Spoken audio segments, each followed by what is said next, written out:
আসসালামু আলাইকুম সবাইকে।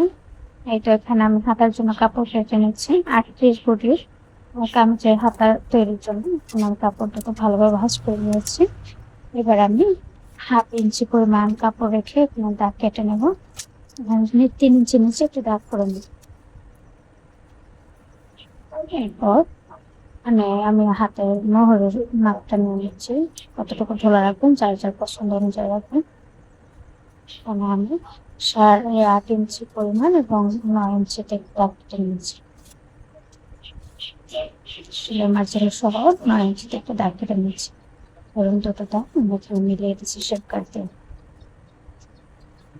আমি 2.5 ইঞ্চি পরিমাণ একটা দাগ কেটে সুন্দরভাবে শেপ দিয়ে নিচ্ছি। এবার আমি কাটিং করে নিচ্ছি।